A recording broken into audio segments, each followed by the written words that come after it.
Então, como eu havia falado, essa é a nossa última aula do semestre, né? E hoje nós vamos fazer uma espécie de revisão e falar de alguns conteúdos que eu acho também importantes, como, por exemplo, a construção de um laudo parasitológico. Tá? O setor de parasitologia, às vezes, é muito discriminado, né? Mas, na maioria das vezes, é um dos setores que nos abre, né? Nos abre as portas com mais frequência no início da nossa carreira, né? Por conta dos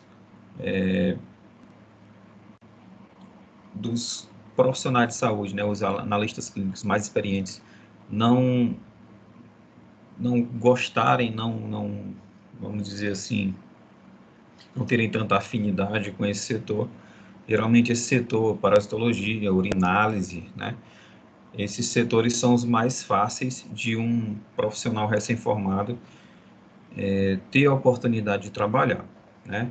E como primeira oportunidade, sempre é bom, sempre é importante a gente prestar um serviço com qualidade, com maestria, para que a gente consiga, né, construir o nosso nome como profissional de saúde e, consequentemente, galgar melhores oportunidades e conseguir melhores salários e melhores cargos. Então, não deixem de agarrar uma oportunidade do início e sempre prestar um bom trabalho. Então, hoje nós iremos falar, como eu já falei, fazer uma revisãozinha e também nós iremos falar sobre alguns pontos importantes no laudo do exame parasitológico, né? E também algumas dicas de como evitar um possível descuido durante a construção de um laudo parasitológico, tá bom? Então vamos lá.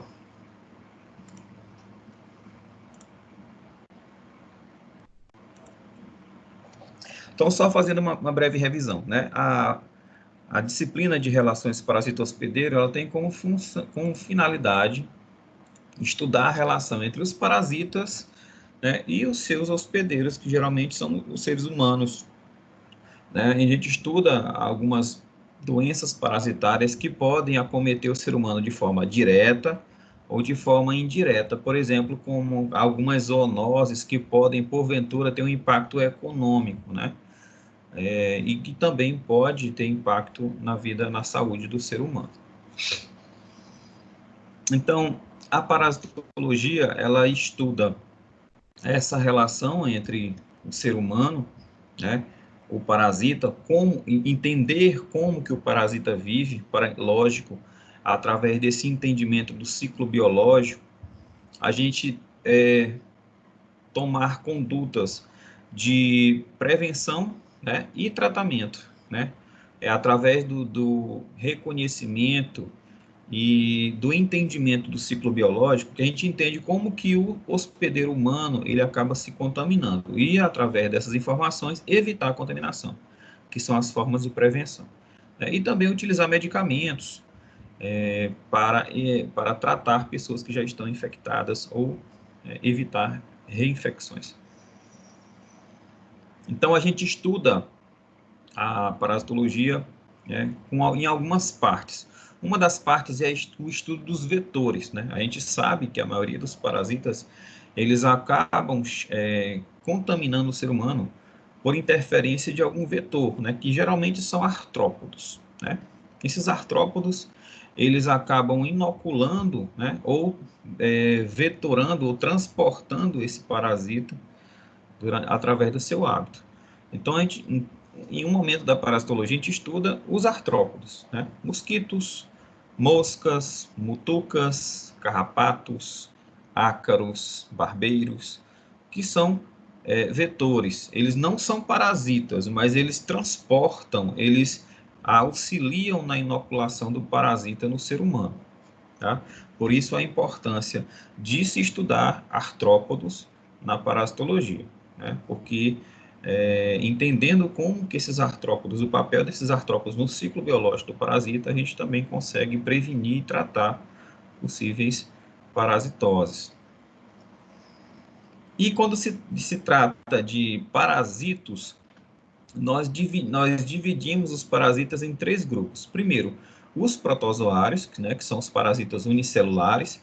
Dentre eles aí nós podemos elencar, né, Trichomonas vaginalis, né, que é um parasita que acomete a mucosa vaginal e gera inflamação do trato vaginal, né, é um parasita unicelular que é considerado uma infecção sexualmente transmissível. O homem ele acaba sendo ali um vetor, um hospedeiro assintomático que acaba, né, vetorando esse parasita entre uma mulher e outra, através de atos sexuais não monogâmicos, vamos dizer assim, né, entre parceiros diferentes.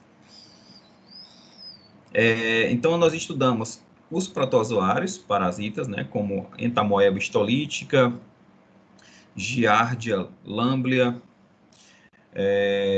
Trichomonas vaginalis, como eu já falei, os plasmódios, causadores de malária,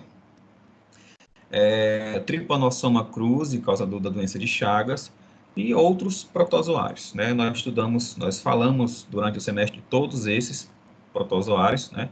Estudamos Trichomonas, Entamoeba histolítica, Entamoeba coli, Endolimax nana, também estudamos a Toxoplasma gondii e Plasmódio e outros protozoários. Então, essa é uma parte da parasitologia, que nós estudamos os protozoários causadores de parasitose. Na outra parte, nós estudamos os vermes, né, os helmintos multicelulares. E aí nós dividimos esses helmintos em duas classes. Os plateumintos, né, que são os vermes achatados, e os nematelmintos, que são os vermes cilíndricos, e, consequentemente, os plateumintos têm as suas subdivisões e os nematelmintos as suas subdivisões, tá? Hoje nós iremos fazer uma recapitulação desses três grupos, né, de parasitos, tá? E iremos também falar sobre a emissão de laudos parasitológicos. Então, vamos lá.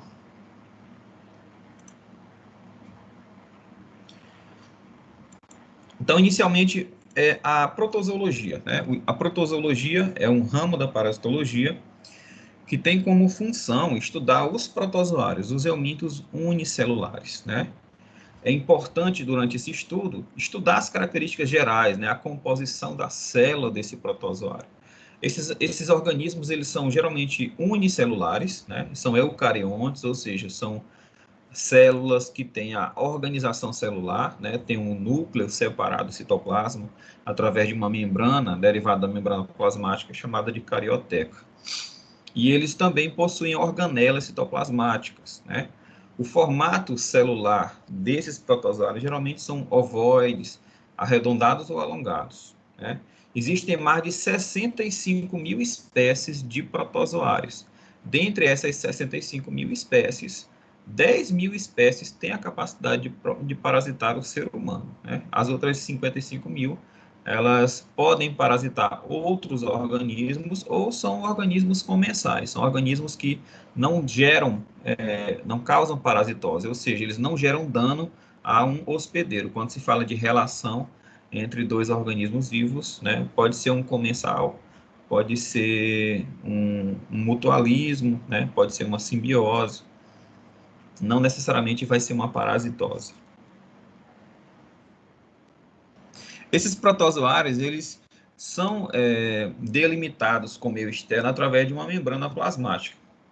Essa membrana plasmática, ela é seletiva, ela escolhe, né, ela seleciona as substâncias que vão adentrar o protozoário e também as substâncias que vão ser eliminadas pelo protozoário. Além disso, ela tem a função de contenção. Ela vai reter ali todas as organelas, impedindo que ocorra fuga, né, de materiais citoplasmáticos. Também tem a função de proteção e de controle osmótico. Ela controla ali a concentração dos solutos e dos solventes encontrados no citoplasma. O citoplasma ele é dividido em duas partes, né? O endoplasma e o ectoplasma. Esse citoplasma E aí existe uma diferença de viscosidade entre uma e outra. Lógico, esse endoplasma e esse ectoplasma, eles podem ser convertidos, ou seja, o endoplasma ele pode se transformar em ectoplasma, alterando a sua viscosidade. E é justamente através da alteração dessa viscosidade em que alguns protozoários, eles formam pseudópodes, né? Formam os pés falsos, que auxiliam a sua locomoção, né? O ectoplasma geralmente é uma parte do citoplasma mais fluida e o endoplasma uma parte mais gelatinosa. O núcleo dos protozoários têm formatos esféricos ou ovoides. E muitos deles, né, dentro do núcleo é encontrado o endoplasma, né? E nesse endoplasma se encontra o nucleoplasma, né, onde tem uma carioteca uma cariocromatina mais frouxa, né? Como se fosse um núcleo. Essas espécies, elas podem apresentar formas distintas. Isso vai depender, lógico, da localização desse protozoário em diversos ambientes ou em diversas etapas do seu ciclo biológico. Como a gente já viu, a gente pode encontrar um parasita, um protozoário, com diversas formas morfológicas diferentes. Como, por exemplo, a gente pode encontrar um protozoário na forma de trofozoito. Aqui nós temos, por exemplo, a Giardia lamblia, né, numa forma de trofozoito. É uma forma em que o parasita ele se manifesta em ambientes favoráveis, ou seja, ambientes que têm uma quantidade de água ideal e de nutrientes ideal. Então, essa forma de trofozoito é a forma ativa do parasita, onde ele consegue se multiplicar. Quando esse parasita ele não é encontrado num ambiente adequado, favorável para a sua vida, ele se transforma numa forma encistada, onde esse parasita ele vai regredir e ele vai reduzir o seu metabolismo. Essa forma de cisto é uma forma de resistência, então pode ser encontrado, alguns parasitas podem ser encontrados na forma de cisto, por exemplo, quando as fezes estão no exame parasitológico de fezes, por exemplo, quando você analisa uma fezes formada, uma fezes ressecada, né? Você tem uma maior capacidade de encontrar formas encistadas do parasito, já que as fezes ressecadas, as fezes formadas, são ambientes desfavoráveis para a sobrevivência do protozoário, né? O contrário também se observa, né? As formas diarreicas de fezes, é mais fácil você encontrar as formas de trofozoito dos parasitas unicelulares, já que as fezes diarreicas, ela tem um alto conteúdo de água, né, e isso facilita, né, a manutenção de vida dos protozoários. Então, por exemplo, comparando aí a Giardia lamblia, se você analisar fezes não formadas, fezes diarreicas, a chance de você encontrar um trofozoito de Giardia é muito maior do que você encontrar um cisto, né? Já nas fezes ressecadas, formadas, a chance maior de se encontrar um cisto. Em algumas espécies de parasitas, você pode também encontrar a forma sexuada, né? Existem parasitas que têm um ciclo tem um ciclo sexuado e tem um ciclo assexuado. Aí nós temos o exemplo dos plasmódios, né? A forma sexuada, ela é encontrada principalmente nos mosquitos, né? No intestino dos mosquitos. E a forma assexuada é encontrada no parasita humano. Então, o gametócito é uma forma sexuada que aparece em algumas espécies, principalmente no sangue dos seres humanos, e é justamente esses gametócitos que vão ser sugados pelo mosquito durante o reparto sanguíneo, contaminando o mosquito durante esse reparto. E aí esse mosquito contaminado, ao picar outro ser humano, ele acaba transmitindo novamente esse protozoário. Então, essa forma sexuada, os protozoários, né, do plasmódio, eles infectam os hepatócitos, né, as células do fígado. E alguns, né, durante o processo o ciclo biológico, esses hepatócitos se rompem e acabam liberando os esporozoários que vão para a corrente sanguínea e vão parasitar eritrócitos. Alguns protozoários, eles se multiplicam de forma assexuada, né? Apenas uma célula, né, diploide, se divide em duas células. E essa divisão binária é uma divisão clônica, né? As duas células derivadas da célula inicial, elas são geneticamente iguais, né? Então, quando se fala em clonagem, às vezes as pessoas acham que clonagem é uma coisa recente, revolucionária. Mas a natureza, né, já faz clonagem há milhares e milhares de anos, né? Como, por exemplo, os seres unicelulares já se dividiam de forma binária há muito tempo atrás. Existe também a esquizogonia, que é o que acontece, por exemplo, com a malária, né? O protozoário, ele adentra a hemácia e começa a fazer várias multiplicações dentro de uma célula, de um eritrócito. E ali se forma uma célula com vários núcleos que depois se fragmentam e liberam ali os esquizócitos. Então, a esquizogonia, e esquizo significa diferente, né? Vem a palavra, por exemplo, esquisito. Né? Esquizogonia é uma forma diferenciada de fazer uma reprodução assexuada. Uma célula faz várias multiplicações, divisões nucleares, porém o seu citoplasma fica unido e depois essas células então vão se dividir, separar o seu citoplasma.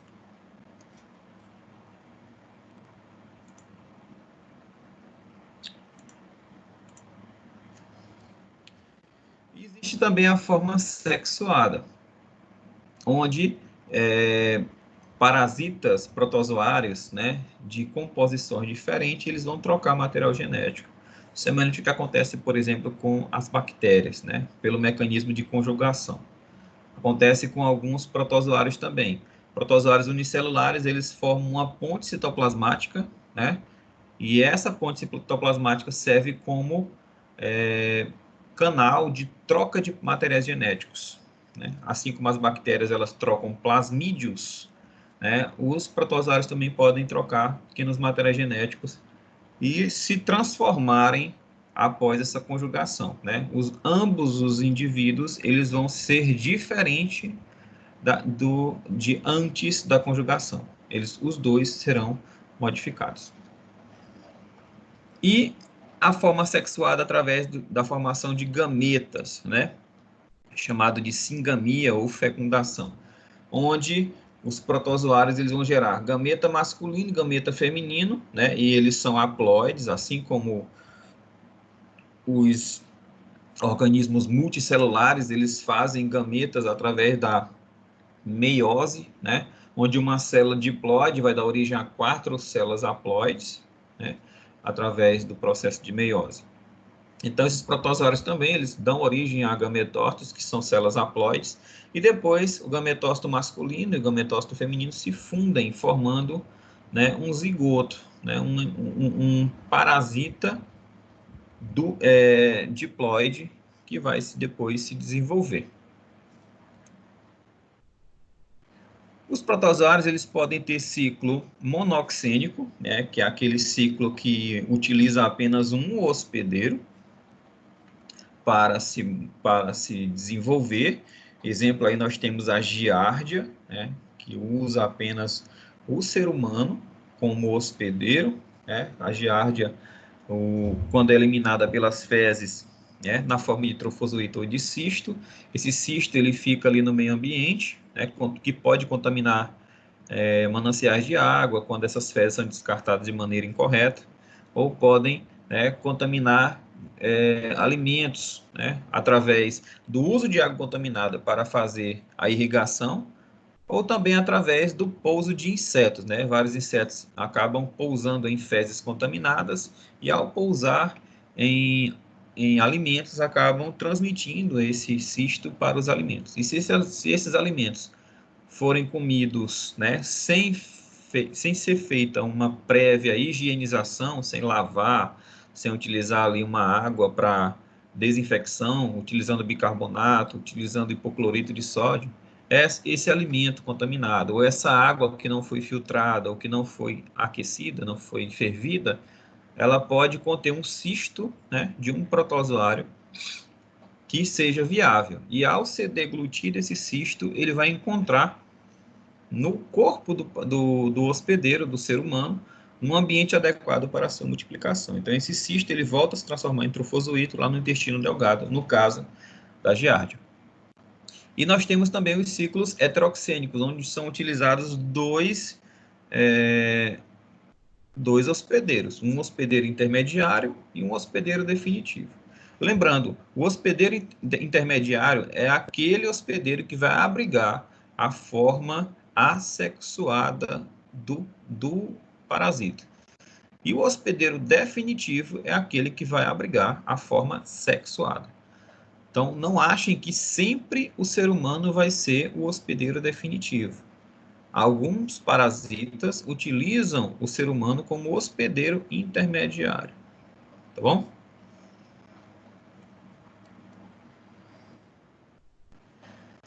Então, para que esses protozoários eles utilizam um hospedeiro, né? Para satisfazer as suas necessidades, principalmente no que se diz respeito à sobrevivência. Alguns protozoários eles têm a sua nutrição holofítica ou autotrófica, né? São protozoários que conseguem produzir o seu próprio alimento, ou seja, são protozoários que não precisam fazer parasitose. Eles, ao produzirem seu próprio alimento, eles não precisam de um hospedeiro. Então, esses parasitas, esses protozoários holofíticos ou autotróficos, eles não têm importância na medicina humana, no que se fala, no que se diz respeito à parasitologia, tá? Porque são protozoários de vida livre e eles não contaminam os seres humanos, não contaminam mananciais, mas eles, mesmo contaminando os seres humanos, eles não geram eles não geram prejuízo para o funcionamento humano, do organismo humano, ou seja, eles não geram uma parasitose.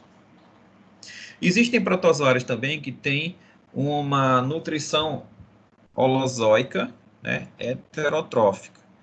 E esses parasitas, a sua nutrição holozoica ou heterotrófica consiste em retirar substâncias, né, nutritivas do hospedeiro através de fagocitose ou de pinocitose. Então, ele remove os nutrientes da corrente sanguínea ou das mucosas do hospedeiro através de fagocitose ou pinocitose. Em decorrência disso, ele acaba gerando um prejuízo para o funcionamento do organismo humano e ao gerar prejuízo, ele gera uma parasitose. E existem também os protozoários que têm uma nutrição saprozoica, né? Sapros geralmente significa podre, né? Então, a nutrição saprozoica, eles absorvem substâncias inorgânicas que estão dissolvidas no meio em que vive, através da membrana. No caso do tripanossoma, que fica ali no músculo cardíaco, ele fica ali absorvendo substâncias inorgânicas para produzir, né? Para metabolizar e produzir seu próprio alimento.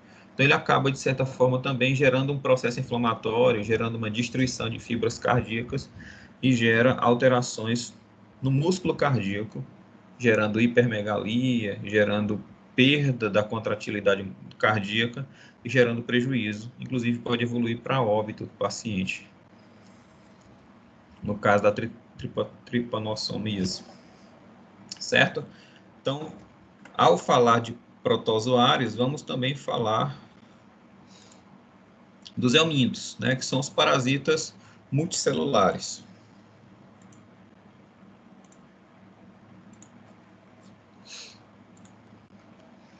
Então, os helmintos, né,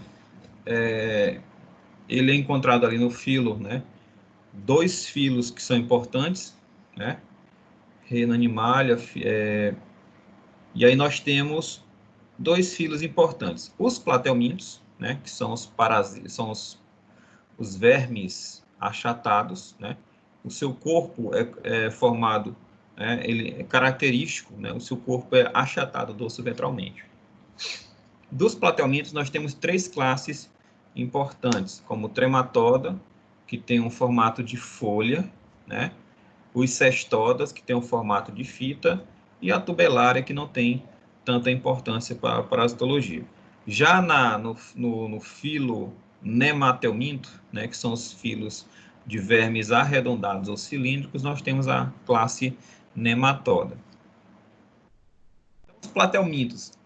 Esse filo platelminto significa, vem da palavra grega plate, que significa achatado ou chato. São vermes achatados dorsoventralmente, têm simetria bilateral. A extremidade anterior tem ali os órgãos sensitivos, né, como boca, aparelhos de fixação, e geralmente eles não têm ânus. Ou seja, a boca ela serve tanto para absorver quanto para eliminar alimentos, tá? Ela tem essa dupla função. E muitas vezes o verme ele absorve, né, ele ele gera prejuízo ao parasito, ao hospedeiro, por essa dupla função da boca. Então ele tanto absorve nutrientes da corrente sanguínea, quanto ele elimina substâncias tóxicas do seu metabolismo na corrente sanguínea do hospedeiro.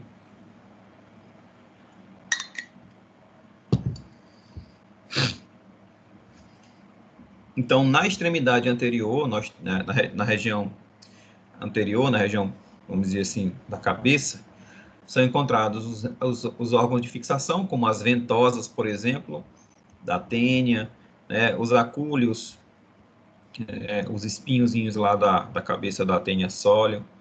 Não tem ânus e também tem aparelho respiratório. Não tem aparelho respiratório. A troca gasosa desse verme é feita através da pele. O sistema excretor, ele é constituído por protonefrídeos, né? Eles são células muito parecidas, que têm uma função bem parecida com os rins, né? São chamadas de células flama. Essas células flama são células que têm uma cavidade oca e ciliada e formam um poro externo, excretor. Então, aqui nós temos a representação da célula flama, né, das células flamas, que tem a função de filtrar. Já outra classe, né, dos nematelmintos, dos platelmintos, é a classe trematoda.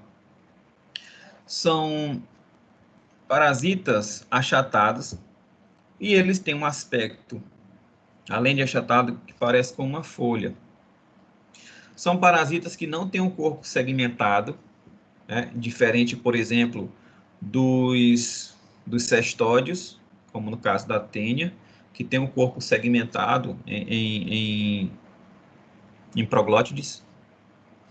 E esse parasita ele não tem um corpo segmentado, ele é revestido por uma cutícula, né, uma membrana externa que dá uma proteção extra a esse parasita. E ele pode possuir uma ou mais ventosas de fixação. Eles também apresentam um aparelho digestivo incompleto, ou seja, eles não possuem ânus, eles possuem apenas boca, né, que tem essa dupla função de absorver o alimento e regurgitar os metabólitos. E aí, dentro da classe trematoda, nós temos três ordens que são extremamente importantes para a parasitologia, né? A Aspidogástria, a monogênia e a digênia. Então, na classe trematoda, nós temos dois parasitas importantes, como o que causa a fascíola hepática e o Schistosoma mansoni, né? Como a gente viu nas aulas anteriores, o Schistosoma mansoni, o macho, ele tem um formato foliáceo, né? E ele, na região dorsal, ele tem uma fenda chamada de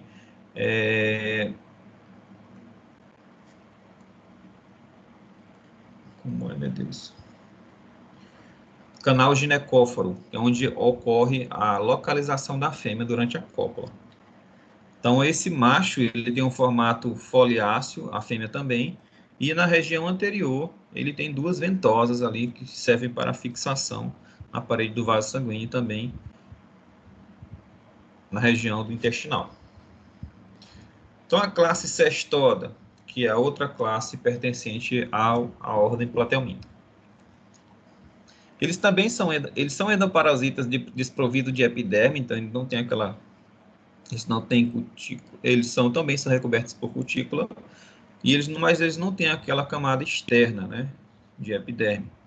O corpo deles são alongados, e aí, diferente da classe trematoda, eles são divididos em segmentos, né, em cabeça, colo e as proglótides, por exemplo, no caso das tênis.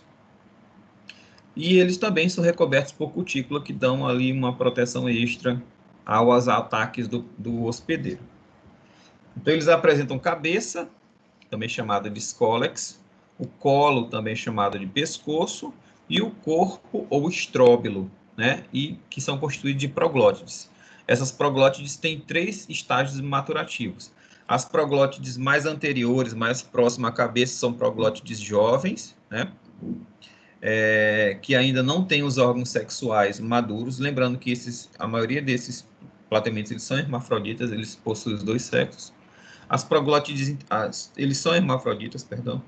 As proglótides maduras, eles têm os órgãos sexuais ativos, né? Tanto o testículo quanto os ovários, e eles fazem fecundação cruzada. O testículo do proglótide vai fecundar os ovários de outros proglótides.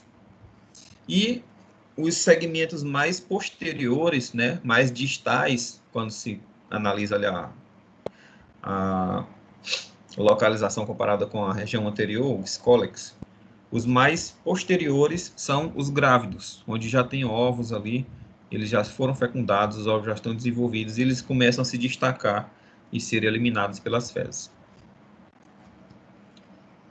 Exemplificando aqui a classe cestoda, nós temos a Taenia sólio, que tem um rosto cheio de acúlios, que é como se fosse uma coroa, né? O rosto é como se fosse uma coroa, a região anterior, cheio de acúlios, que são espinhos que auxiliam na aderência desse parasita. O escólex é toda a composição anterior, né, como se fosse a cabeça do parasita. E aqui tem as ventosas laterais. O colo é a região de ligação, né? E as proglótides, que vão de jovens, maduras e grávidas. Então, nas proglótides são encontrados os testículos, dentro de cada proglótide, e os ovários, né? E aqui nós temos o poro genital, onde são eliminados os gametas masculinos e femininos.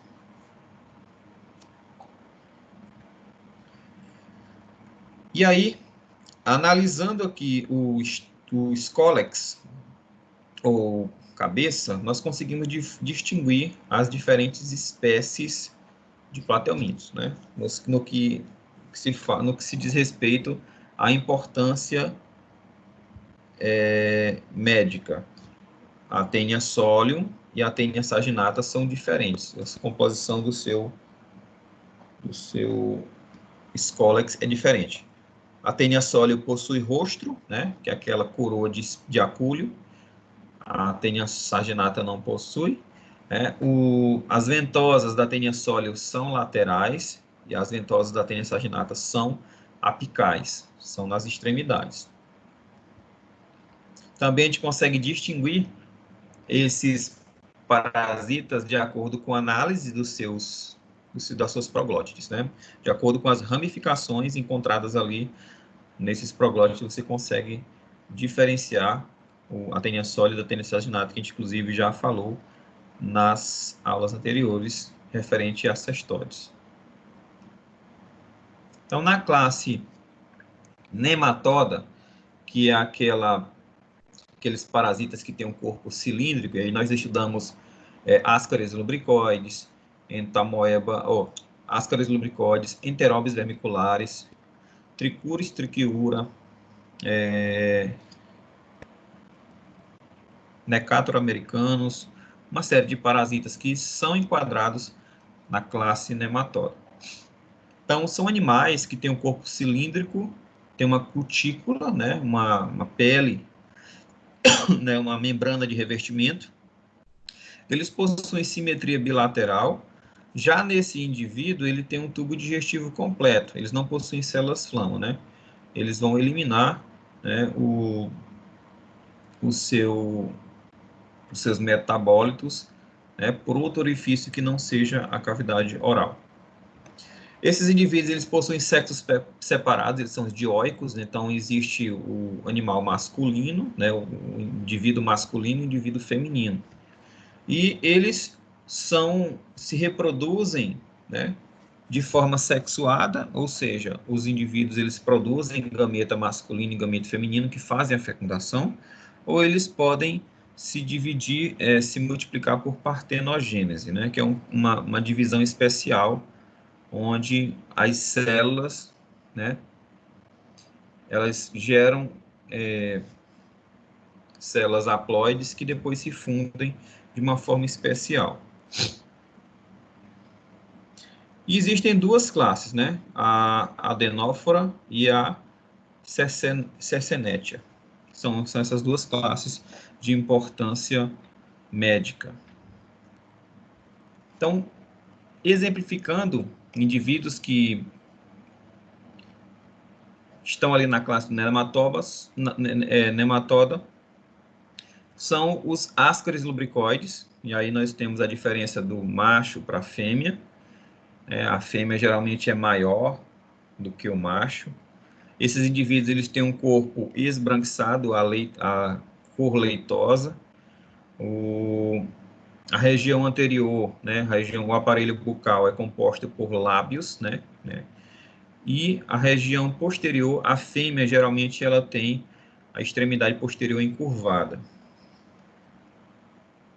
Certo? Agora nós vamos falar sobre exames, expressão de laudos parasitológicos. Então, como a gente já aprendeu agora a analisar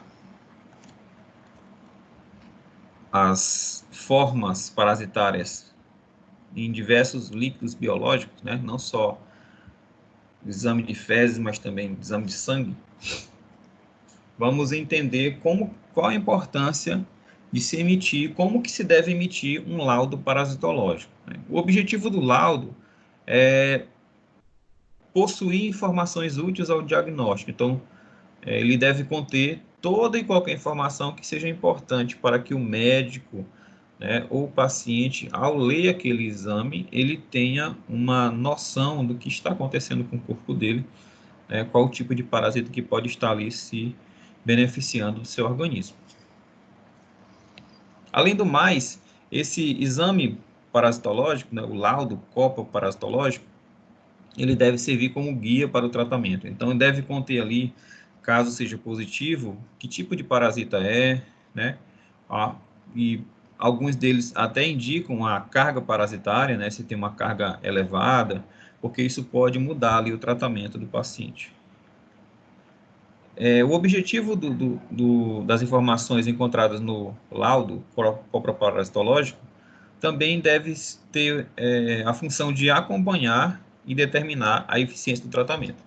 Então, o exame parasitológico, ele não serve apenas para fazer o diagnóstico, mas também para acompanhar o tratamento. Então, após completado o tratamento do paciente, muitos médicos solicitam um novo exame parasitológico para se certificar que ele não está mais liberando formas parasitárias e, consequentemente, se certificar que esse parasita foi totalmente eliminado do corpo do hospedeiro, do corpo do paciente.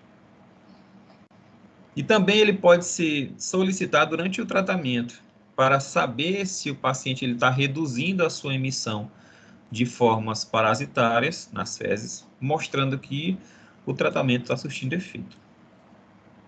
E também esses exames eles são importantes para estudos epidemiológicos, para avaliar, né, se está tendo um surto de um determinado parasita, né, em determinada região, para se tomar medidas higiênico-sanitárias para evitar a propagação dessa epidemiologia, né? Então, em uma determinada comunidade, se está havendo um alto índice de contaminação por um determinado parasita, primeiro precisa entender como que esse parasita ele contamina o ser humano. E a partir daí tomar medidas, né, higiênico-sanitárias para evitar a propagação dessa epidemiologia. Então, todos os parasitas eles são patogênicos. A associação de indivíduos, né, a associação parasitária sempre acontece da mesma forma. O parasita ele vai ter, né, benefício, em consequência, o hospedeiro sempre vai ter malefício. Então, essa relação parasitária, o hospedeiro, que pode ser o ser humano, sempre vai ter prejuízo, né, em decorrência do benefício do parasita. Então, o parasita ele vai se beneficiar retirando nutrientes daquele parasita ou daquele hospedeiro e acaba também gerando malefícios por eliminação de substâncias tóxicas.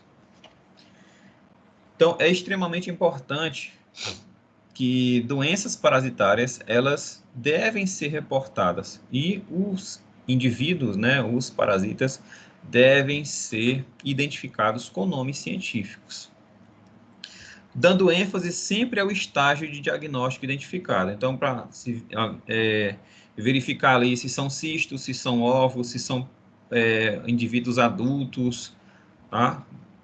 Sempre identificar o estágio. Os nomes científicos são sempre grifados, né? São sempre destacados do texto. Eles podem ser destacados de 3 formas. Ou esse nome vem em itálico, né? Ou esse nome vem em negrito, ou esse nome vem sublinhado. Então, aí nós temos 3 exemplos de destaque do nome científico de um parasita. Ovos de Ascaris lubricoides, como o nome científico, né, em itálico, ou com o nome científico em negrito, ou com o nome científico sublinhado. Lembrando que essa utilização de nome científico, como que deve ser feita, a gente estudou na primeira aula da gente do semestre, né, a aula número 1, no finalzinho da aula número 1, nós falamos brevemente como que é feito a nomenclatura científica.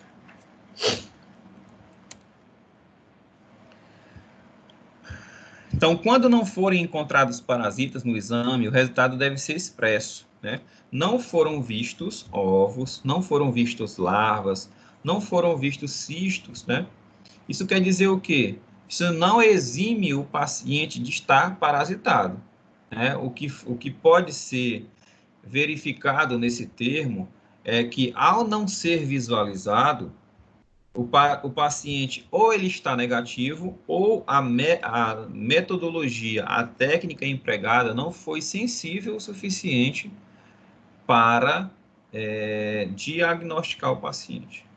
Então, às vezes, o médico, ele solicita um exame parasitológico de fezes, o paciente está com sintomas, né, de parasitose, o hemograma do paciente tem eosinofilia, o paciente, às vezes, ele apresenta uma tosse seca, uma anemia extrema, né, alterações nas suas fezes, como presença de muco, presença de sangue, né, alguns sintomas que são sugestíveis a uma determinada parasitose. E, às vezes, esse paciente, ao realizar o exame parasitológico, né, o laudo vem com essa informação. Não foram vistos ovos ou larvas ou cisto de parasita. E, mesmo assim, o médico, ele prescreve um antihelmíntico. Por quê? Porque a clínica, ela é soberana.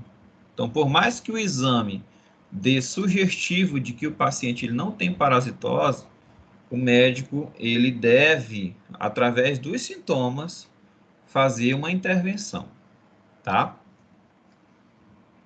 Então, é comum o médico, mesmo na existência de um exame parasitológico de fezes negativo, ele mesmo assim tomar uma conduta de intervenção e utilizar uma medicação antihelmíntica. Professor, mas então por que qual a importância de fazer, então, o exame parasitológico, já que o médico ele pode fazer uma intervenção sem o exame? Porque o exame parasitológico, como a gente já falou, ele serve para delinear um determinado tratamento, caso seja dado positivo, né?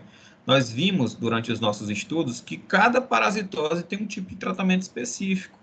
E dificilmente a gente consegue encontrar um antihelmíntico que seja de amplo espectro, ou seja, um antihelmíntico que seja capaz de tratar diversas parasitologias ao mesmo tempo.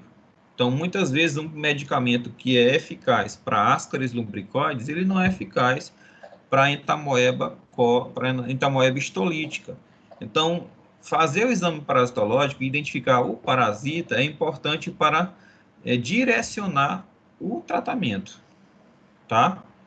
Mas, se o médico ele encontrar alguns sintomas específicos de um determinado parasita, às vezes ele já entra com um tratamento. Por exemplo, larva migrans, né? Aquela larva que fica migrando pela epiderme, que é um parasitismo errático, né? Um parasita que ele acomete cães, mas ele pode contaminar de forma acidental o ser humano, gerando ali uma dermatite decorrente da migração e da infecção incompleta, a infestação incompleta do parasita. No laudo também deve levar em consideração o material, né? Não foram vistos ovos, larvas ou cistos de parasita no material enviado. Por quê? O paciente, o exame parasitológico, ele pode dar negativo por dar um falso negativo por várias condições. Primeiro, ou porque o paciente ele está com uma carga parasitária muito pequena, e aí a emissão de espécimes pode ser muito baixa, aquela amostra pode ter sido insuficiente para abrigar ali uma espécie para ser identificada, ou a técnica parasitológica empregada não é tão eficiente no diagnóstico de determinado parasita, ou que aquele material enviado foi ineficaz, né?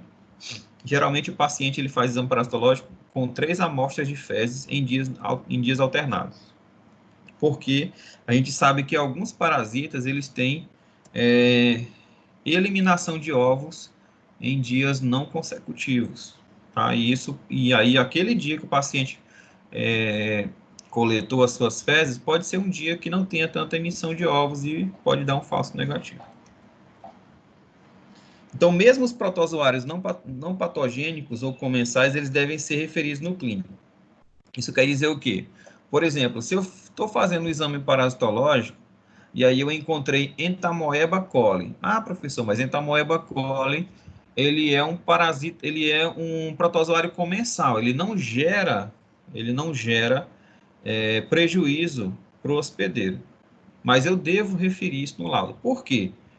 Porque se o indivíduo ele está contaminado com Entamoeba coli, isso mostra que ele deve ter tido algum deslize nos seus hábitos higiênicos, né? Nas suas condições higiênico-sanitárias. E se ele está contaminado com Entamoeba coli, então pode ser que ele também esteja contaminado com outro protozoário. A chance é muito maior. E pode acontecer desse laudo não ter sido suficiente, dessa análise não ter sido suficiente para diagnosticar também a outra parasitose. Então, é importante sempre emitir no laudo a presença também de parasitas comensais, o que mostra que o paciente ele está suscetível a uma parasitose. Ou pode até não estar contaminado, mas ele precisa sofrer uma intervenção, ele precisa ter uma orientação para evitar possíveis hábitos que deixem ele suscetível à contaminação. Então, pode ser que esse indivíduo ele é um paciente que está contaminado com Entamoeba coli, mas é um indivíduo que não corta bem as unhas, que tem as unhas cheias de sujeira, que isso facilita a contaminação, ou que ele não lava bem os alimentos antes de comer, ou come, ou ele ingere água sem ser filtrada, ou sem ser tratada, ou sem ser cozida, e por conta disso, ele se contaminou com Entamoeba coli, mas ele tem uma grande chance de se contaminar com outros parasitas ou outros protozoários.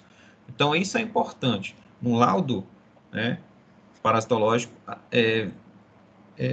referir também a presença de protozoários que não são patogênicos. Cuidados que devemos ter na emissão de exames parasitológicos. Primeiro, não existe diferença morfológica entre a Entamoeba histolítica e a Entamoeba dispa. Quando você olha uma Entamoeba histolítica, quando você olha um determinado parasita, como a Entamoeba histolítica, nessa visualização aqui do lado esquerdo, como ele tem tem 4 núcleos, né? A histolítica é de 1 a 4 núcleos e a coli de 5 a 8. Então, quando eu olho um parasita que tem de 1 a 4 núcleos, eu não consigo, só pela morfologia, analisar se é uma Entamoeba histolítica ou Entamoeba dispa. Qual a diferença? A histolítica, ela é patogênica, né? E a Entamoeba dispa é comensal, assim como a Entamoeba coli. Então, quando eu for emitindo um laudo, se eu analisei um protozoário, se eu verifiquei, se eu visualizei um protozoário que tem de 1 a 4 núcleos, e aí eu não consigo distinguir se é Entamoeba histolítica ou dispa, eu vou colocar, foram visualizados cistos ou trofozoítos de Entamoeba histolítica barra Entamoeba dispa. Eu tenho que dizer que são as duas, né? Entamoeba histolítica barra dispa, porque só analisando esse tipo de estrutura eu não consigo dizer se é histolítica ou dispa.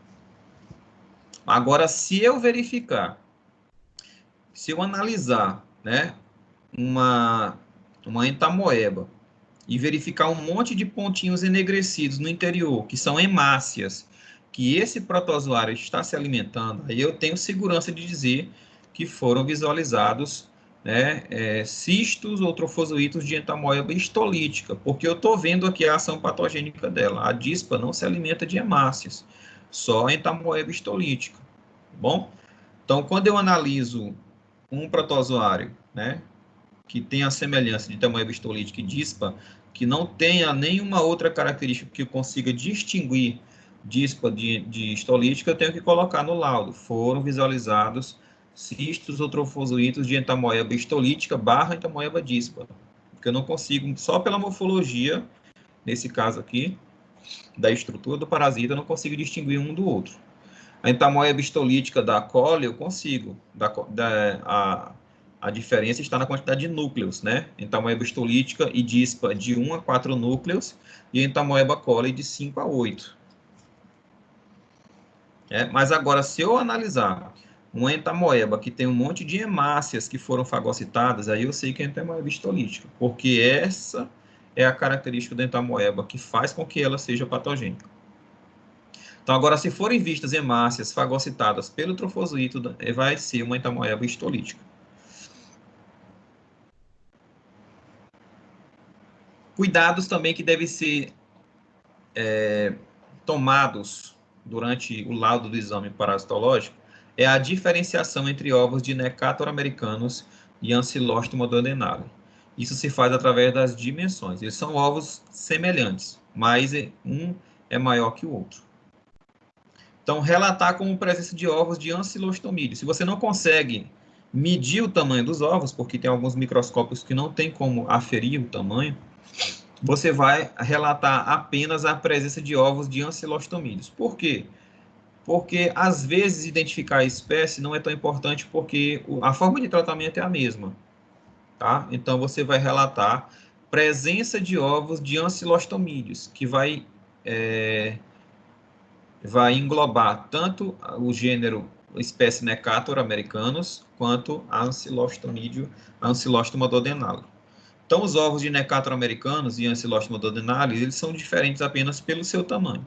De Necator vai de 60 a 75 e de Ancylostoma duodenale de 55 a 65. Professor, mas se ele tiver 60 ou 65 micrômetros de tamanho, pode ser um Necator ou pode ser uma ancilostomídeo, justamente por conta dessa interseção, que existem ovos que têm tamanhos intermediários, que podem ser tanto de necátoros quanto de ancilostomídeo, de ancilóstoma, que a gente coloca presença de ovos de ancilostomídeos, tá?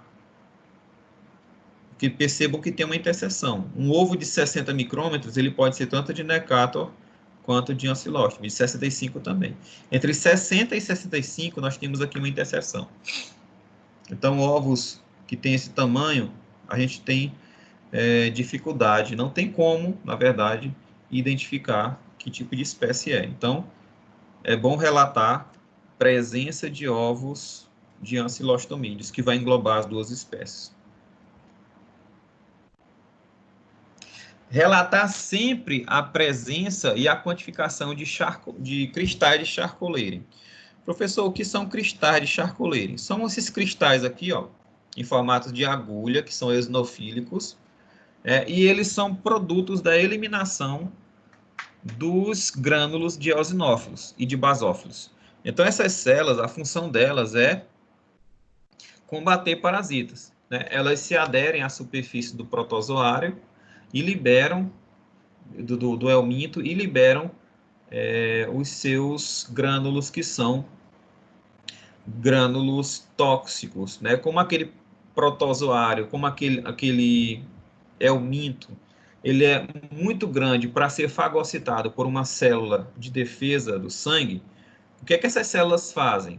Elas liberam substâncias tóxicas, né, do seu citoplasma, dos seus grânulos, e essas substâncias, elas têm a capacidade de destruir o parasita. Só mostrar para vocês aqui um videozinho que exemplifica isso,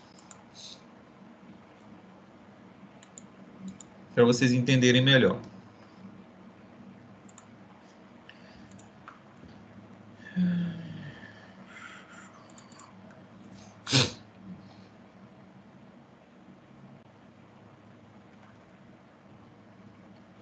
Não é essa.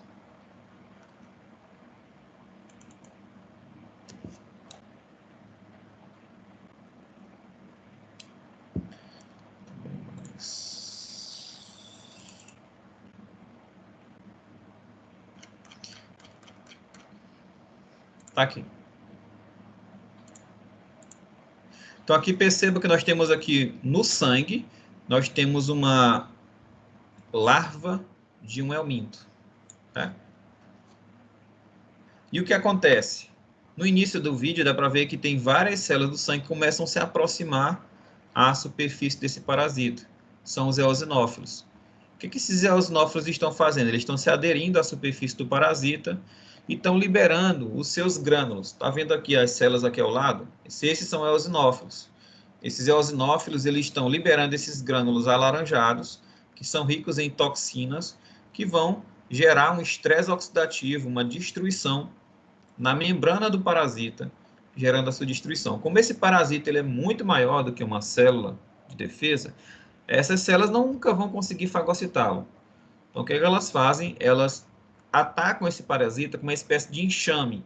Elas são atraídas pelo parasita porque esse parasita ele libera substâncias diferentes. Eles liberam substâncias estranhas ao organismo. Essas células de defesa, então, reconhecem esses metabólitos como substâncias estranhas e são atraídas até a fonte dessa eliminação de substâncias estranhas, que é o corpo do parasita. Chegando lá, essas células começam a liberar os seus grânulos citoplasmáticos, que são ricos em toxinas, gerando assim a destruição do parasita. Então, o que acontece? Quando nós temos uma parasitose intestinal, essas células de defesa, elas migram para a região circulatória do intestino, né, próximo ao parasita, elas são atraídas devido ao processo inflamatório que o parasita promove, e elas também são atraídas devido à liberação de toxinas oriundas do parasita. Chegando lá, essas células começam a liberar esses grânulos. E esses grânulos, eles acabam, né, caindo no conteúdo do lume intestinal, e eles acabam sendo eliminados nas fezes. Então, essas substâncias encontradas no grânulo do eosinófilo, elas são eliminadas nas fezes através de cristais, que são justamente esses cristais que eu estou relatando aqui. Os cristais de Charcot-Leyden.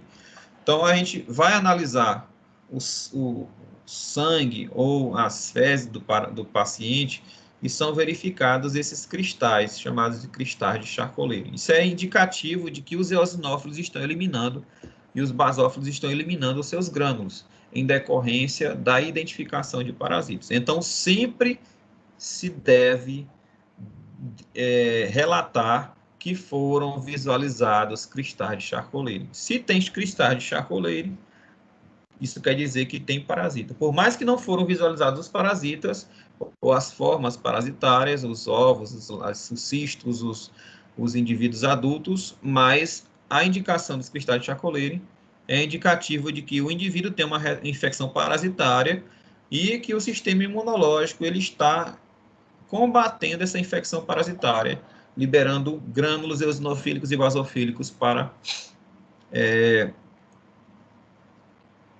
combater essa infecção parasitária. No caso dos enteróbios vermiculares, é sempre importante executar a técnica da fita adesiva, né, o método de Graham. O método de sedimentação espontânea, ele consegue detectar apenas 5 a 10% dos casos de enterobia. E, lógico, são os casos que têm uma maior carga parasitária. Então, indivíduos que têm enterobíase, que estão contaminados com enteróbios vermiculares, popularmente conhecido como oxiuríase, né, ou cibuí, esses indivíduos, eles normalmente não são detectados, essas larvas normalmente não são detectadas pelo método normal de sedimentação espontânea, ou centrífugo sedimentação. É necessário desenvolver, né, executar a técnica da fita adesiva que tem uma eficácia, né, maior de detecção, né? A gente já, inclusive, falou na aula passada, que consiste na utilização de uma fita adesiva transparente, que vai ser utilizada como base um tubo de ensaio. Essa fita transparente vai ser, então, passada na região perianal, né? Vai ser... E essa fita, ela tem a capacidade de aderir ali os ovos e as larvas. Depois, essa fita só vai ser, então, aderida à superfície de uma lâmina que vai ser visualizada em microscópio. Então, no exame parasitológico, deve conter as seguintes informações, né? O número do paciente, né? O número do paciente no laboratório, esse número aqui é um número interno, é importante, sempre o laboratório possui esse número, porque às vezes o paciente ele pode ter vários protocolos diferentes, vários exames diferentes, e aí o nome do paciente é o mesmo, mas o número do exame é diferente. O nome do paciente completo, a data de nascimento, ou a data da execução do teste, a data de nascimento também é importante, porque através da idade do paciente a gente consegue ver se esse paciente está mais suscetível ou não à parasitose. Geralmente, indivíduos em idade escolar, né, crianças e adolescentes, eles são mais suscetíveis a parasitológico. Nome do médico, o telefone do médico, porque é importante o analista clínico ter sempre esse contato com o médico para fazer trocas de informações, ver que sintomas o paciente está relatando, né, porque é importante. E o resultado sempre, né, se for positivo, aqui nós temos exemplos de positivos. Foram visualizados, né, ovos de Ascaris lubricoides, ou também pode ser identificado larvas, né, larvas de estrontiloides estercoralis, ou cistos, né, no caso aqui de Giardia. Quando negativo, né, você tem que excluir todas as possibilidades, né? Não foram vistos ovos ou larvas ou cistos de parasitas no material enviado, né? Isso quer dizer o quê? Que na amostra que foi enviada ao laboratório não está positivo, mas pode acontecer de outra amostra, né, no dia seguinte ou 2 dias depois do mesmo paciente possa dar positivo. Então, seja bem específico, não foram visualizados ovos, larvas e cistos de parasitas no material enviado, tá? A observação sempre tem que colocar qual foi a técnica utilizada, porque a técnica utilizada pode te eximir de um possível erro. né? Às vezes, não foi visualizado o ovo, o paciente está positivo, mas não foi visualizado o ovo porque a técnica que você utilizou não é tão sensível para aquele diagnóstico, tá? Então, sempre colocar a técnica. Ah, foi utilizado o método de centrífugo sedimentação, método de Catucartes, que é muito importante.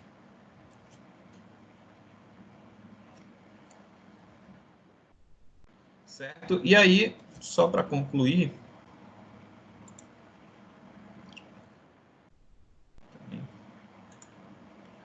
vou falar agora só de alguns artefatos, né, no diagnóstico parasitológico. O que são artefatos? São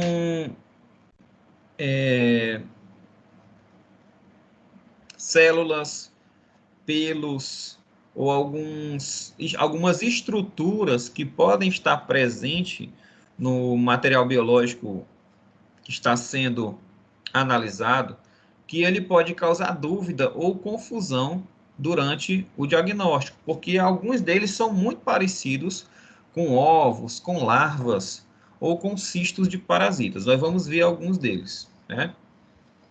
Então, os artefatos no diagnóstico. Então, as fezes, elas são constituídas por vários elementos, né? Elas são oriundas, né, da eliminação do resto dos alimentos que foram digeridos, não foram absorvidos e foram então eliminados, né? O resto da digestão. Então, ele é composto por material alimentar que foi digerido. Então, ali contém não só material alimentar, mas também existem produtos da descamação do epitélio da mucosa do trato gastrointestinal. Então, tem células epiteliais, tem muco, né, que são produtos, né, são misturas glicoproteicas viscosas que facilitam a lubrificação do lumen intestinal e facilita o trânsito das fezes. Inclusive, a eliminação excessiva de muco pode ser um indicativo de parasitose, né? Algumas parasitoses geram uma liberação de muco muito intenso, ou também por indivíduos que têm constipação, né? As fezes, quando ficam muito ressecadas no intestino grosso, o intestino grosso começa a produzir muito muco para poder lubrificar e facilitar a eliminação. Até o próprio processo inflamatório decorrente da permanência aumentada das fezes no trato digestório. Então, muco e outras secreções do trato intestinal também são visualizadas nas amostras fecais. E também são visualizados micro-organismos, como bactérias, fungos e até ácaros, né? Como, por exemplo, o Phytirus pubis, né? O piolho genital, podem ser visualizados também no material fecal. Ácaros e alguns outros artrópodes. Então, muitos elementos microscópicos, eles podem se assemelhar a algumas formas de parasitos. E aí você pode, né, ter um pseudoparasitismo, achar que aquela estrutura é um ovo, é um cisto, uma larva, e não são. Na verdade, são fragmentos de alimentos, ou são células e estruturas vegetais, pode até ser grão de pólen, ou estruturas de tecido animal, de células animais que foram ali ingeridas pela alimentação. Então, aqui nós temos uma célula de um parênquima de planta, que ele é muito parecido com um ovo de ancilostomídeo. Então, um material inadequadamente colhido, um material velho ou mal preservado, pode ser contaminado com organismos desconhecidos, né, que pode gerar ali confusão com, com ovos ou elementos parasitários, né? Algumas células de parênquima de plantas podem confundir o analista clínico, né? O analista clínico que não tem tanta experiência, né? O analista clínico inexperiente, aquele recém-formado, que acabou de chegar no laboratório, ele pode analisar uma estrutura dessa e achar que é um ovo de ancilostomídeo. Então, para evitar esse tipo de confusão, O que pode evitar? É o treinamento apropriado, sempre está ali, sempre o profissional sempre tem que estar se reciclando, sempre estar estudando, analisando atlas, né? Livros que mostrem protocolos, que mostrem um controle de qualidade adequado para evitar o mínimo de erro, possível, né? E ter uma bibliografia adequada, sempre ter um livro de parasitologia como apoio para auxiliar no laudo parasitológico, principalmente profissionais recém-formados. Então, no caso das fezes, podem também abrigar, as fezes do paciente podem abrigar protozoários de vida livre, como amebas, como protozoários flagelados, protozoários ciliados, que podem nos confundir. Por exemplo, aqui nós temos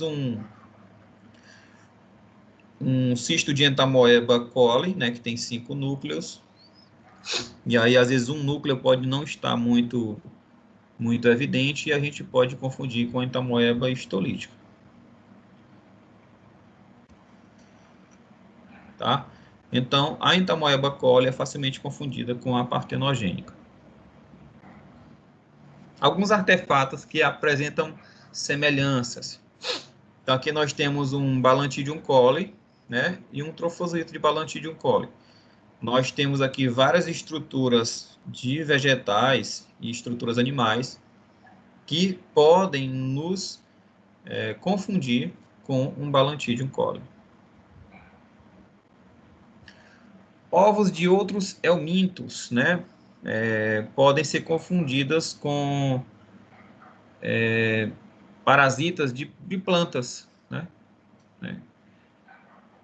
Parasita de raiz de planta, como raízes de cenoura, de batata, de mandioca, como o caso do Meloidogene sp, né? São parasitas de vegetais. Eles podem ser confundidos, por exemplo, com ovos de ancilostomídeos e ovos de Ascaris lumbricoides.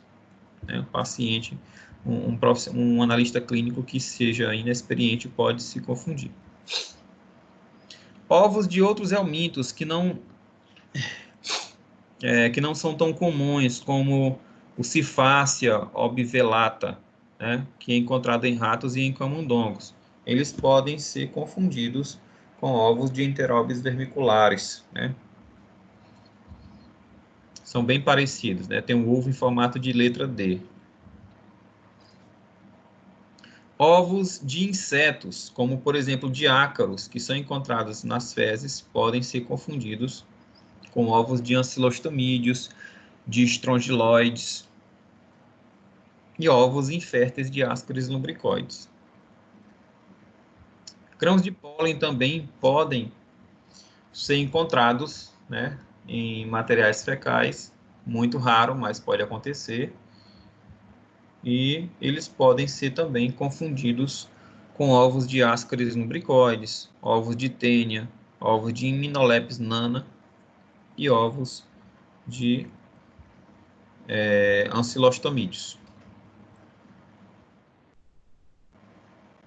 E até estruturas vegetais, pessoas que comem muita salada, né, que tem muita estrutura vegetal nas fezes, eles podem conter esclerênquima, tecido de suporte, tecidos mais resistentes, encontrados nas fibras vegetais, que podem ser confundidos com ovos de helmintos, né?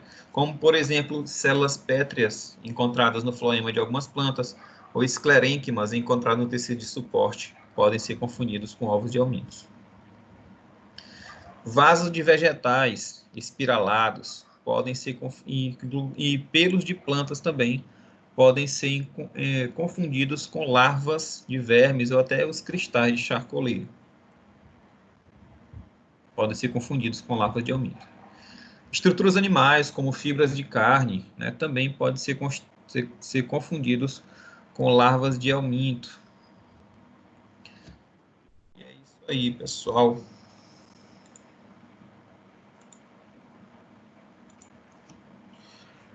E aí, galerinha? De boa? Tudo tranquilo?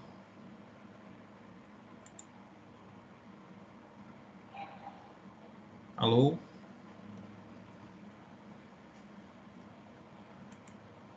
Pessoal, alguém? Tranquilo, tranquilo. Certo, pessoal, tudo tranquilo? Eu ainda não fiz a prova de vocês, eu vou elaborar a prova de vocês hoje, mas vai ser no mesmo estilo das questões que eu já passei para vocês no AVA, aquele mesmo estilo ali, tá? Tranquilo? Alguém tem alguma dúvida?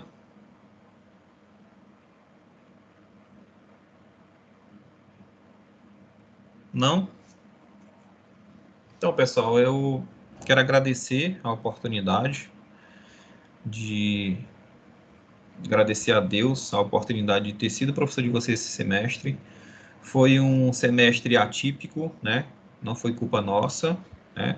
Ninguém tem culpa, mas a gente teve que se reinventar, né? Eu, como professor, tive que me reinventar, né? Não era acostumado a dar aula online, acho que quase todos os professores tiveram essa dificuldade de início, mas a gente sempre teve o máximo de empenho possível para dar sempre o melhor em sala de aula e gerar um aprendizado o mais rico possível dos nossos alunos. A gente teve também muito feriado na sexta-feira, né? Isso acabou, de certa forma, impossibilitando alguns encontros, mas a gente conseguiu concluir todo o conteúdo da disciplina, né? Apesar de menos aula, a gente conseguiu abordar todo o conteúdo.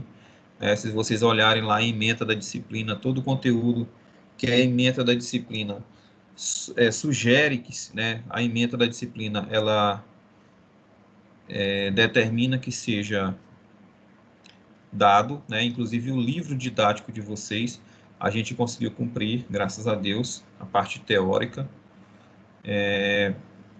Eu agradeço a oportunidade, a paciência. Eu sei que muitos aí tiveram uma certa dificuldade com relação à internet, dispositivos móveis para estudar e tudo. Também foi um desafio para vocês, eu sei disso, né? Mas assim, eu sempre tentei ser o mais compreensível possível, sempre dei prazos bem avantajados para vocês, geralmente uma semana para responder uma atividade, às vezes de 5 questões, de 10 questões. Eu creio que é mais que suficiente, né? Você ter uma semana para responder 5 questões, eu creio que é muito, muito mais que suficiente para se responder, tá? Eu creio que muitos tiveram alguns contratempos, né? Alguns adoeceram, alguns tiveram os pais ou algum ente querido enfermo que né? Tiveram que auxiliar, né? Mas com organização dava para conciliar, né? As aulas estão gravadas, estão disponíveis no AVA para vocês. Nós tivemos que montar um canal no YouTube, cada professor teve que montar um canal no YouTube. E às vezes eu pedi um pouquinho de compreensão de vocês, porque para se colocar um vídeo no YouTube não é tão fácil. Primeiro que a gente tem que sempre gravar a aula aqui no Microsoft Teams, e depois você tem que baixar o vídeo do Microsoft Teams. Geralmente demora 1, 2 ou até 3 horas para baixar uma aula dessa, dependendo da internet. E a plataforma do Teams estava muito congestionada, porque tinham muitos professores, não só do Pitágoras, não só daqui de São Luís, utilizando essa plataforma, então gerou uma sobrecarga muito grande. E às vezes para baixar um vídeo era muito tempo. E além de baixar o vídeo, eu tinha que recarregar novamente no YouTube, né? Baixar esse vídeo no YouTube, disponibilizar esse vídeo no YouTube, para depois pegar o link do YouTube e colocar para vocês. Então, eu só para questão de esclarecimento, porque que às vezes eu demorava muito, não muito, mas um pouco para disponibilizar as aulas para vocês, por conta desse procedimento todo, que às vezes é bem dispendioso de tempo, tá? E às vezes minha internet não é muito boa, tá? E outra coisa, eu tenho muitas disciplinas, então era toda semana eu tinha que baixar 10 aulas, 12 aulas, e aí demorava muito tempo. para baixar e fazer todo esse procedimento. Tá bom? Mas eu agradeço o privilégio de ter sido professor de vocês. São pessoas maravilhosas. Conheço boa parte de vocês pessoalmente. Eu já fui professor de vocês semestre passado. Tanto o pessoal do terceiro período de farmácia, quanto o pessoal do segundo período de farmácia. Tenho um carinho enorme por vocês. Todos vocês moram no meu coração. Tá? E sinto saudade de vocês também. E espero o próximo semestre nós poder nos vermos pessoalmente. Tá bom? E aí eu deixo aberto a perguntas a vocês. Vocês têm alguma dúvida?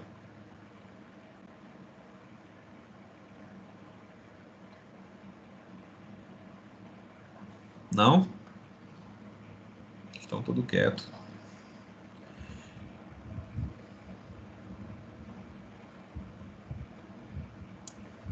Professor? Diga. É Beth? Professor? Diga, Beth. Professor, não Pode vai falar. ser muito difícil na prova, vai, professor? Eu não fiz ainda, mas não vai não. Ô, professor, tem pena de nós. Eu tenho. Você é um amor, professor. A gente ama muito você. Eu também. Amo de vocês demais. Viu? E é isso, pessoal. Semestre que vem, provavelmente, a gente vai ter as aulas práticas da disciplina. Tá? Vamos combinar direitinho. Eu já até combinei com alguns amigos meus que trabalham em laboratório para me ceder os materiais fecais positivos, para a gente ter essa convivência de amostras biológicas, né? Conviver diretamente com a amostra. Certo? E dizer que é um prazer, né? Para mim, dar aula não é trabalho, é diversão. Eu amo ser professor. E é isso. Um abraço para vocês, né? Nosso semestre sim, de aula teórica se encerra agora. E desejo a todos vocês uma boa prova, estudem. Vocês vão ter... sim, a respeito da prova. A prova ela vai ser disponibilizada no último encontro da disciplina. Vocês vão lá na última aula da disciplina e vai estar lá disponível. Por que eu não vou disponibilizar nada mais na primeira aula? Porque já tem coisa demais lá. Então, para o aluno não se confundir, né? Ele vai entrar na última aula do último encontro e vai estar lá a prova disponível. A prova vai estar disponível desde 12:01 de segunda-feira, do dia 15, e vai ficar aberta até o dia 19, às 23h59. Então, da segunda-feira até a sexta-feira, o aluno ele pode responder a sua prova. O professor vai ter tempo, né? Porque teve algumas disciplinas, né, interativas e blended, que a prova tinha 3 horas de execução. Ou seja, se o aluno abrisse na quinta-feira, 13h, a partir do momento que ele abre a prova, começa a correr o tempo de 3 horas. Então, se ele tinha que responder até as 4 horas daquele dia. Tá? No nosso caso, no caso da minha disciplina, não vai ter tempo. Ele pode abrir a prova na segunda-feira e concluir só na sexta. Tá? Muito cuidado. Quando der 23h59, passar de 23h59, se o aluno não tiver concluído a prova, ela vai fechar. Tá bom? Então, não deixem para os 45 do segundo tempo para responder a prova. Pelo amor de Deus. Tá bom? Só lembrando também que é apenas uma tentativa, tá? Você responde só uma vez, não tem como você, depois que concluir a prova, finalizar a prova, não tem mais como você fazer revisão e analisar de novo e mudar a alternativa. Não tem isso, é só uma tentativa. Certo? Tranquilo? São 10 questões de marcar, a prova vale 4.000 pontos, ou seja, cada questão de marcar vai valer 400 pontos. A primeira prova valeu 1.000 pontos, a segunda prova vale 4.000 pontos. A segunda prova, ela vai abordar todo o conteúdo da disciplina, por isso que ela vale 4.000 pontos. Ela vai abordar conteúdos da unidade 1, 2, 3 e 4. Certo? Tranquilo, pessoal? Mais alguma dúvida? Ei, professor, Diga. aí as práticas que não teve nesse semestre vai ter no outro, né? Sim. Assim, tá bom, obrigado. Certo? Tranquilo? De boa? No mais, um abraço para vocês. Desejo muita saúde, tá? Se protejam. Oi, Maria Clara, pode falar. Levantou a mão. E os 100 pontos o senhor vai corrigir quando o senhor for lançar essa nota agora? Que, tipo, da prova passada teve pessoas que acertaram todas as questões, mas ficaram só com 900. Tá, eu vou olhar isso aí direitinho quando eu for lançar a última nota. Tá bom? Tá bom. Obrigada. Tá certo. Nada. Então, eu desejo a vocês um bom dia.